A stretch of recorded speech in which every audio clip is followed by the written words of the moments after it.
بسم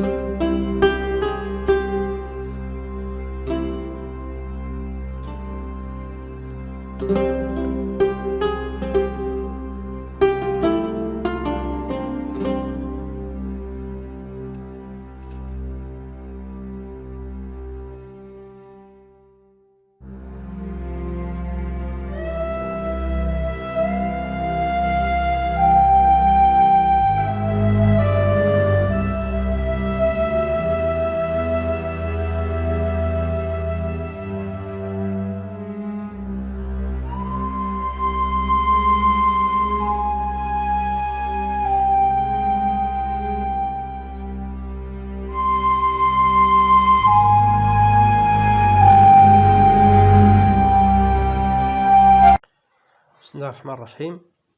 الصلاة والسلام على رسول الله وآله وصحبه. مرحبا بكم المشاهدات الكريمات، المشاهدين الكرام، أعزائي الطلبة، أعزائي الطالبات، الأساتذة الأجلاء، الأستاذات الجليلات، مرحبا بكم جميعا في قناة الثقافة العربية والترجمة. نعم، حلقة اليوم تهم على الخصوص تلاميذ وتلميذات السنة الأولى من تخصصات علوم المهندس MPSI PCSI TSI. مقدم الحلقة كالعادة نور الدين حالي، وهو في غابة الأمازون. استسمح نور الدين حالي، مبرز في مادة الثقافة العربية والترجمة، مدرس مادة الثقافة العربية والترجمة بمركز عبد الكريم الخطابي بمدينة ناظور. فمرحبا بكم جميعا. بالنسبة إلى حصة هذا اليوم، دائما تنتظم في الدورة الثالثة التي محورها بين الشرق والغرب entre l'Orient et l'Occident، ونحن في الوحدة الثانية وفي الحصة السادسة. Et ça sera réservé pour une version, le document support, discours sur le colonialisme pour Aimé Césaire. فمرحبا بكم جميعا.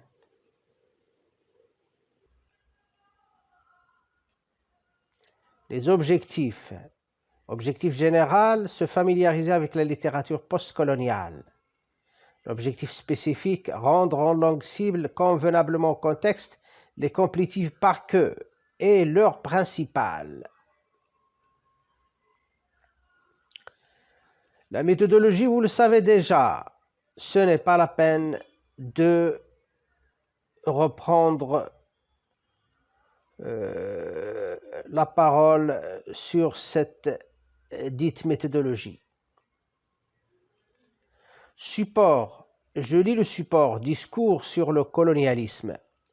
Une civilisation qui s'avère incapable de résoudre les problèmes que suscite son fonctionnement est une civilisation décadente. Une civilisation qui choisit de fermer les yeux à ses problèmes les plus cruciaux est une civilisation atteinte. Une civilisation qui ruse avec ses principes est une civilisation moribonde. Le fait que la civilisation dite européenne, la civilisation occidentale, telle que l'ont façonné 2 siècles de régime bourgeois, est incapable de résoudre les 2 problèmes majeurs auxquels son existence a donné naissance, le problème du prolétariat et le problème colonial, que déférer à la barre de la raison comme à la barre de la conscience, cette Europe-là est impuissante à se justifier. Et que de plus en plus il se réfugie dans une hypocrisie d'autant plus odieuse qu'elle a de moins en moins chance de tromper. L'Europe est indéfendable. Il paraît que c'est la constatation que se confient tout bas les stratèges américains. En soi, cela n'est pas grave. Le grave est que l'Europe est normalement spirituellement indéfendable. Et aujourd'hui, il se trouve que ce ne sont pas seulement les masses européennes qui incriminent, mais que l'acte d'accusation est proféré sur le plan mondial par des dizaines et des dizaines de millions d'hommes qui, du fond de l'esclavage, s'érigent en juges. On peut tuer en Indochine, torturer à Madagascar, emprisonner en Afrique noire, sévir aux Antilles. Les colonisés savent désormais qu'ils ont sur les colonialistes un avantage. Ils savent que leur maître provisoire mente. Donc, que leurs maîtres sont faibles.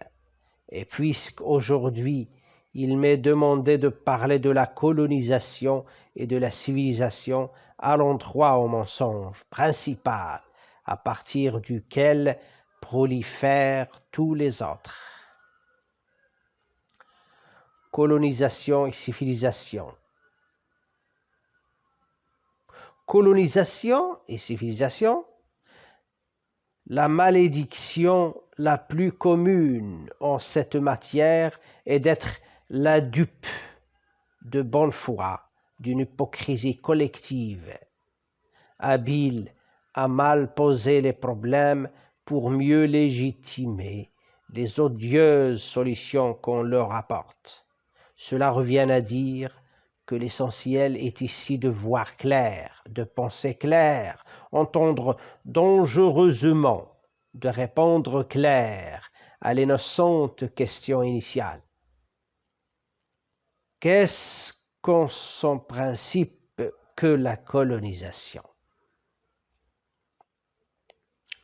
De convenir de ce qu'elle n'est point ni évangélisation, ni entreprise philanthropique, ni volonté de reculer les frontières de l'ignorance, de la maladie, de la tyrannie, ni élargissement de Dieu, ni extension du droit d'admettre une fois pour toutes, sans volonté de brancher aux conséquences que le geste décisif est ici de l'aventurier et du pirate, de l'épicier en grand et de l'armateur,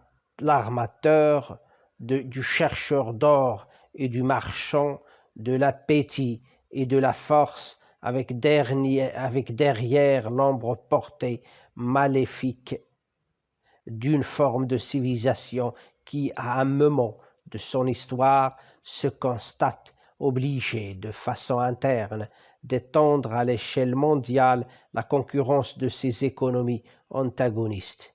Aimé Césaire, Discours sur le colonialisme, édition Présence africaine, 4e édition, Paris, 1955, double page 3-4.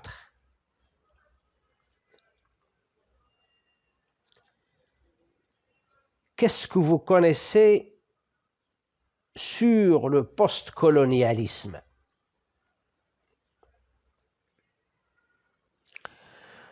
Le postcolonialisme est un courant de pensée dont les principes fondements se situent dans les œuvres de Frantz Fanon, Peau noire, masque blanc, 1952, et Les damnés de la terre, 1961.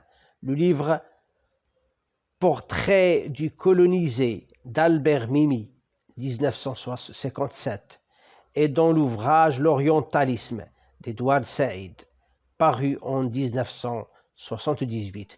En tant que théorie littéraire, il fournit des outils critiques permettant d'analyser les écrits produits par les auteurs issus d'anciennes colonies et de façon plus globale porte un regard critique sur le colonialisme.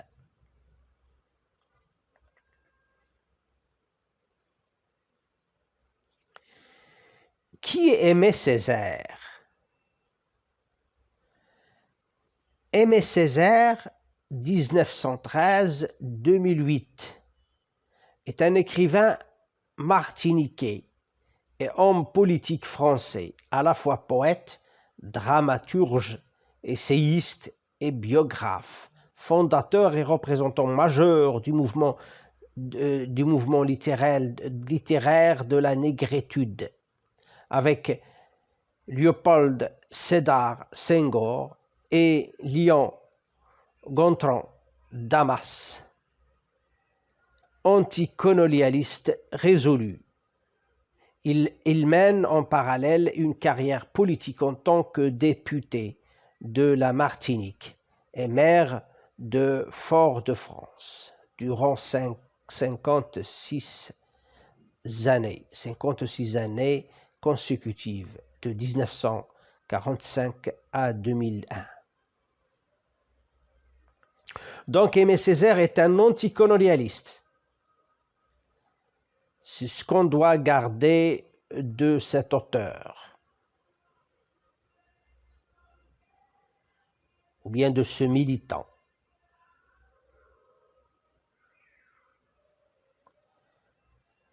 Composante énonciative, on doit caractériser le système énonciatif du texte et son public cible. Aimé Césaire est le seul locuteur dans le texte. Le système énonciatif est par voie de conséquence homogène.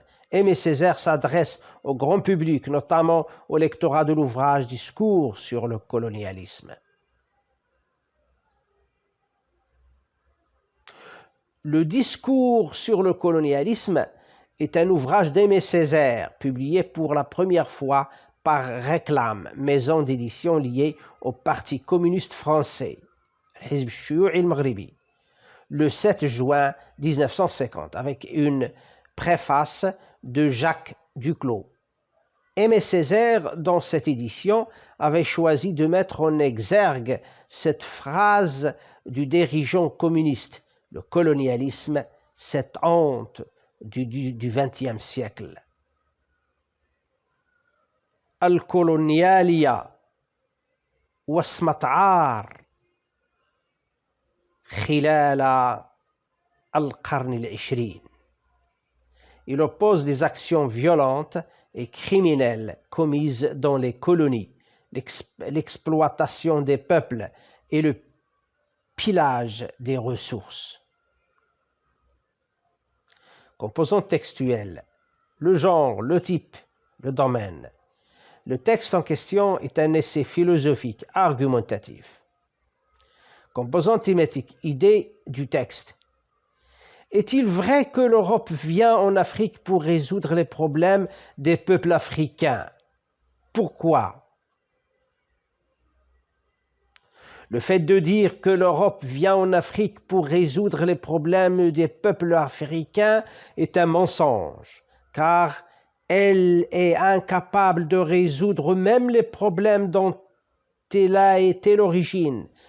Les deux problèmes majeurs, la colonisation et le prolétariat.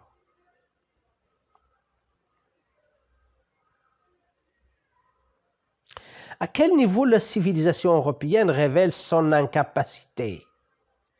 La civilisation européenne est incapable de résoudre les deux gros problèmes dont il a été l'origine, la colonisation et le prolétariat. Par quoi est accusée l'Europe? L'Europe est accusée de mensonges et d'hypocrisie collective. Que cache l'Europe en filigrane? L'Europe cache en arrière-plan l'avidité économique. C'est vers la fin du texte qu'Aimé Césaire fait allusion à cette réalité.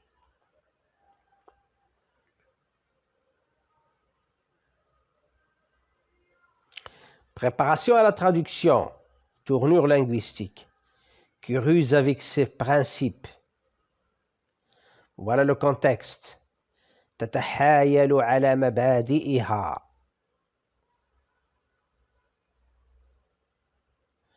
Déférer à la barre de la raison comme à la barre de la conscience. Voilà le contexte devant vous. ينصبون أنفسهم قضاة في المسألة. S'érigent en juge.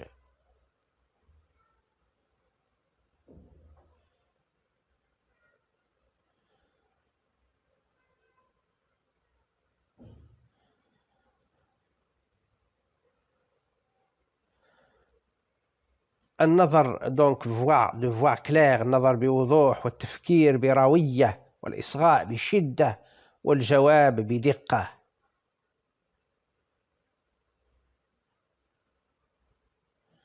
Lexique et terminologie. Tuer, torturer, sévir, emprisonner. القتل, تعذيب, السجن. العوث فسادا في الأرض. هذه من خاصيات الاستعمار. mensonge principal, الكذبة العظمى. hypocrisie collective, النفاق الجماعي.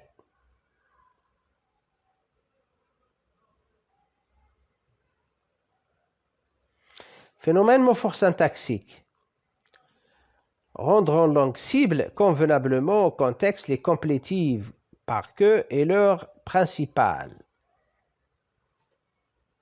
Généralement, on rend les complétives françaises par la phrase déverbale, الجملة المصدرية, voire la traduction. Alors, passons maintenant à la traduction. Travail individuel que les apprenants doivent faire. Ensuite, on passe au travail collectif.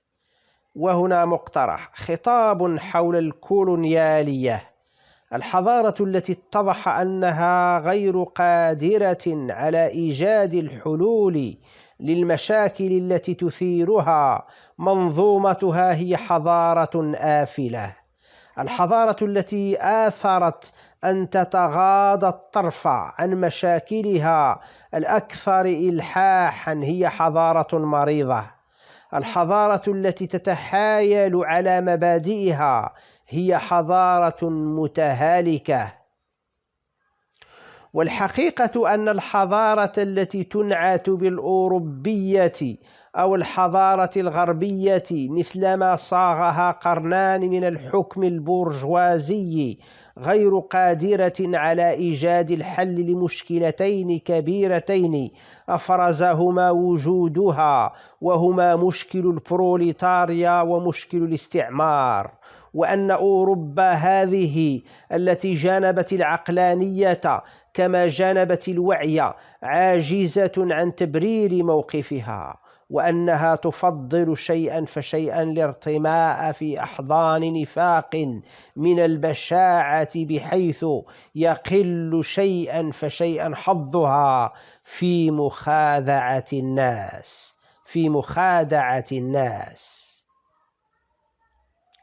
On passe à la traduction personnelle. أوروبا غير معذورة. إنها على ما يبدو الحقيقة التي يتناقلها سريا أصحاب القرار الأمريكان، وهذا الأمر في حد ذاته ليس خطيرا، بل الخطير أن أوروبا غير معذورة لا أخلاقيا ولا وجدانيا. والآن ليس فقط الجماهير الأوروبية من يجرم، بل أصابع الاتهام يوجهها على الصعيد العالمي عشرات وعشرات من ملايين الأشخاص الذين من عمق العبودية ينصبون أنفسهم قضاة في المسألة.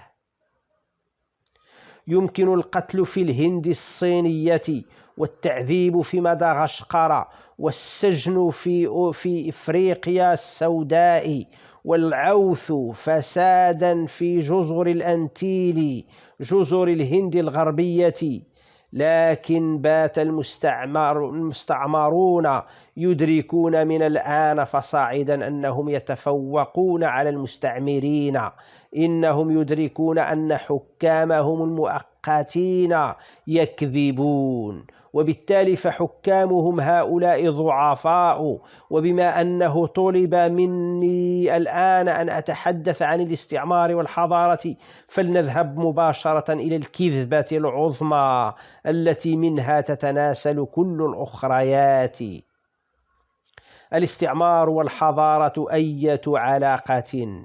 اللعنة الأبرز في هذا المجال هي أن يقع المرء ضحية مغررا به لنفاق جماعي يتقن وضع المشكلات لغرض إضفاء مزيد من الشرعية على الحلول المقيتة التي تقترح لها. وهذا يدفعنا إلى القول إن الأساس هنا هو النظر بوضوح والتفكير بروية والإصغاء بشدة والجواب بدقة على السؤال الأولي البريء: ما هي مبدئيا ماهية الاستعمار؟ فلنتفق أنه لن يكون إطلاقا لا تبشيرا ولا مشروعا خيريا ولا إرادة في دفع بلاء الجهل والمرض والاستبداد، ولا توسيعا لسلطة الإله ولا تمديدا لسلطة القانون. ولنقبل نهائيا دون إرادة الخضوع للنتائج أن القرار الحاسم هنا هو قرار المغامر والقرصان، قرار العطار بالجملة ومؤجر السفينة، قرار الباحث عن الذهب والتاجر، قرار الشهية والقوة.